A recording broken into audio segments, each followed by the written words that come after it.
Hey, it's Doodleball here with Sourdough Dingo Studios, and I'm going to show you how to make your own year-at-a-glance calendar in Google Docs. And if you want to see how I go from this to this, then stick around to the end.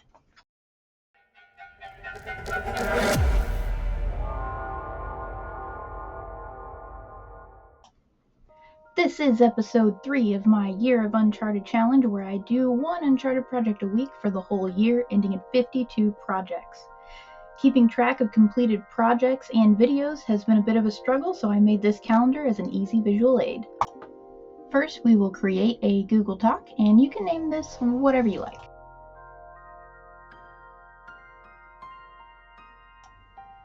Then we will format the page into 2 columns so that we can easily place one table in each column. We will then add an 8 by 20 table, 7 for the days of the week, plus 1 more for the month cell.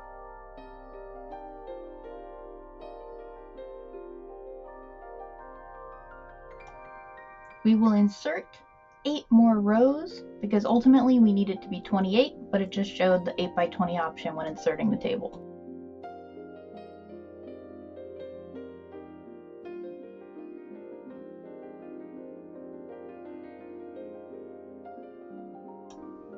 Here I just lower the font size of the whole table so that it'll fit in one column, and I can tweak it more later.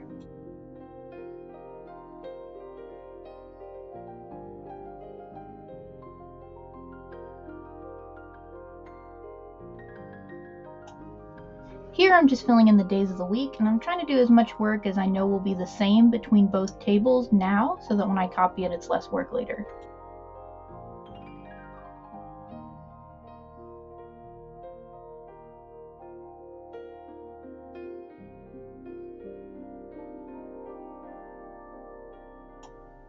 Here I'm just merging the cells to show where each month is going to be sectioned off, and it kind of alternates.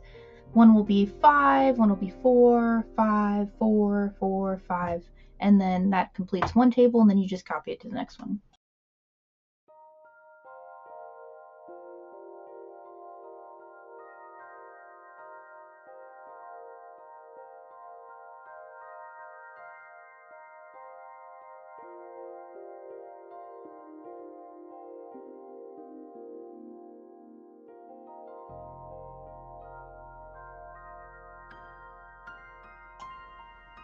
Here I just hit enter to push the second table lower so that the tops match between the two, and I'll end up doing this and undoing this a few times by the end of it.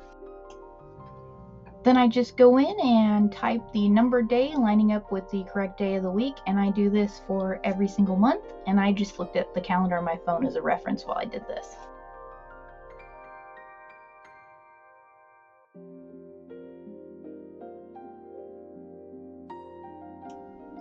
Then I go in and I highlight only the cells that are going to have numbers, and I right align them, which is just a personal preference, and then I also change the font size to 5. This is because I want to be able to make notes in there, so the smaller the font size, the better for me. And then once I've done that, I just drag the bottom to help that table fill back in that whole column.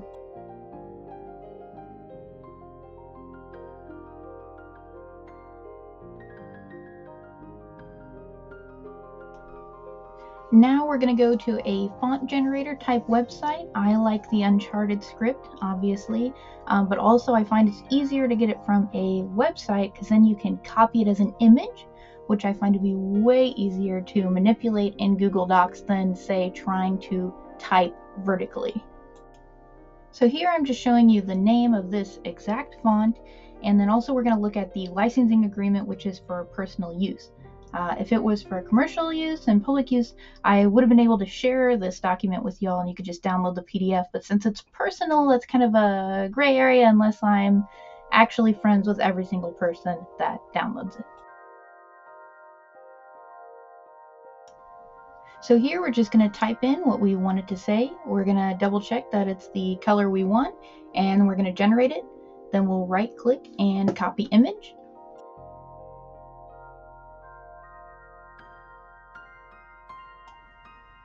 The first thing I did, I was just going to drop into the header to make it the title of the calendar.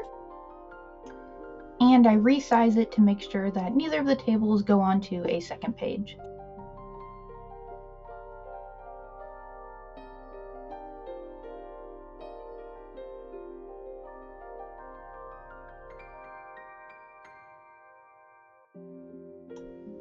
Alright, I like how that looks, so now we're going to go back to the font generator and we're going to start doing each of the months. And remember, we are going to type what we want, generate, and then right click and copy image. Then we're going to go back to our Google Doc. We're going to paste the month in the month cell that we have designated it. And I find it's easiest to add a space at the beginning to help with adjusting size the way you like it.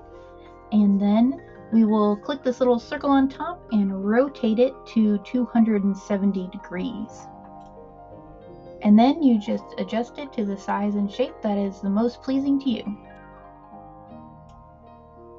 And now we just replicate this process for the remaining months.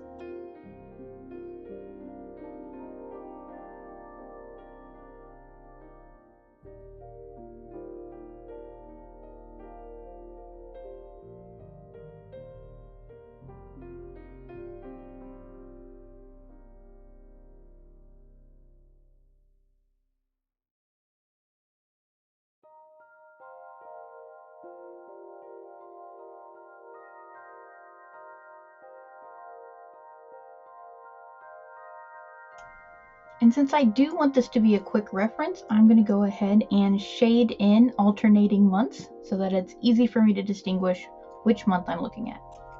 I do this by highlighting sections, then going up to bucket fill and filling in the color that I like best.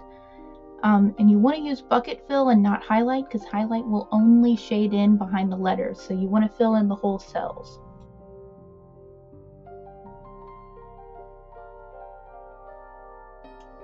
And really, this is a complete calendar. I'm going to keep going and I'm going to thicken some of the lines to help distinguish more, and I think it's aesthetically pleasing. But you could run with this. Now, if you want to only thicken one line as opposed to all of them boxing a square, you have to go to this little drop-down arrow, and then you can select, say, only the bottom of the highlighted area, which is what I'm doing here.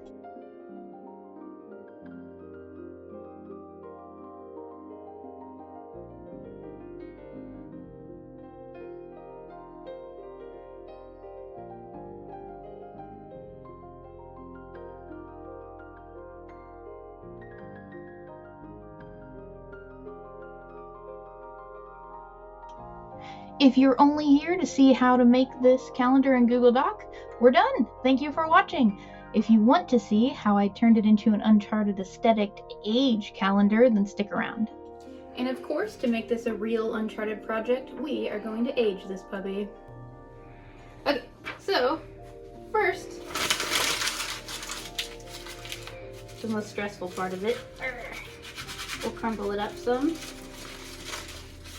And then, I've never done this before. Well, I mean, other than the one time in 8th grade when I was on the Oregon Trail. But to age, I thought it might be cool if we tried to sand down some of the edges so that it could really soak in the color of the coffee. That's pretty cool. I like that. Okay, here's one.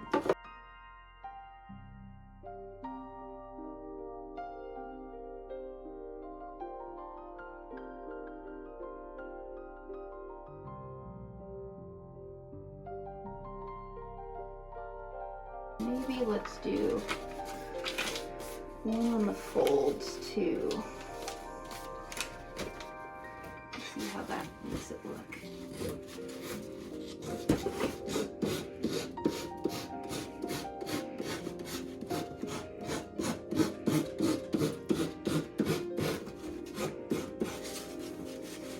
It might be better to do it on the side that I'm actually going to be looking at, but I also want to be able to use it.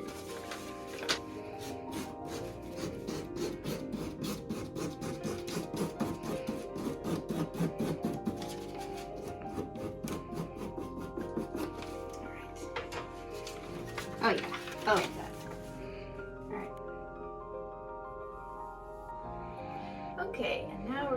some leftover coffee and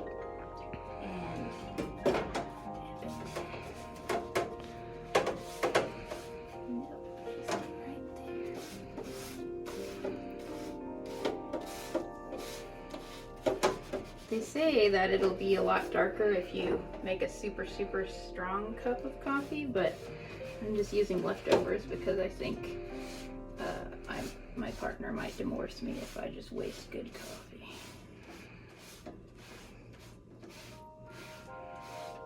Alright, that looks pretty good. Ooh! More authentic. Mess with this guy. Here, I'll make this guy the folded guy then.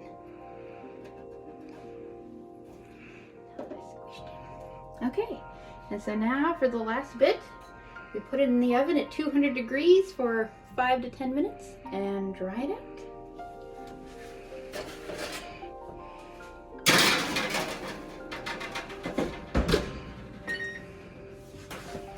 Gorgeous. It's so handsome.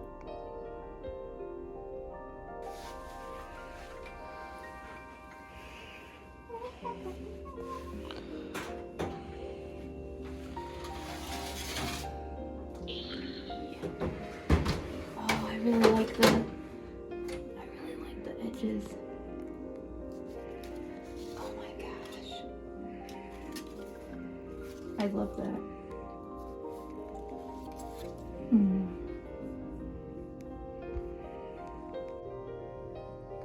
Okay, I like how it's looking so far, but I think I want to add a little bit more to it. So I've got this ink here, and I'm going to test it out on a little piece of scrap paper first. It's not identical paper, but we'll see how it looks before I go and put it on there. Okay, so it's pretty good. I mean, I'd have to do it lightly, I think, but I think that's a good kind of a brownish. Might be more fun if it's a little bit red, but let's just see really quick. If I put this here, just a little bit more. If I do. I do kind of like that splattered look, though. I think I don't want it to be that concentrated in one area. Oh yeah. Oh, I like that though. It's a little bit thick, but I think we can start playing around with our other one.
Actually, I was thinking maybe if I flip it over, I really like how this looks when it soaks through.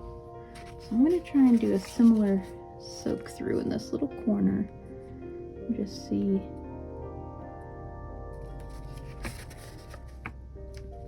how that looks.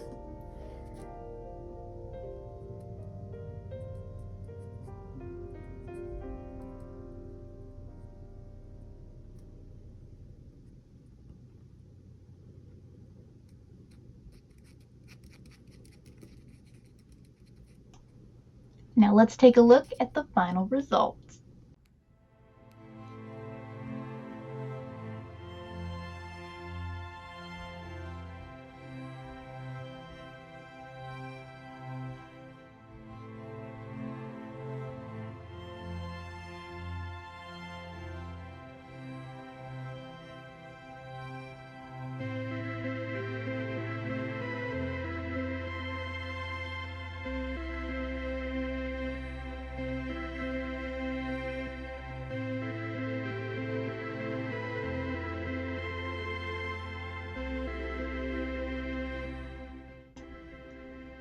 Thank you so much for watching. If you want to see more projects like this, then consider subscribing. One edge just popped up.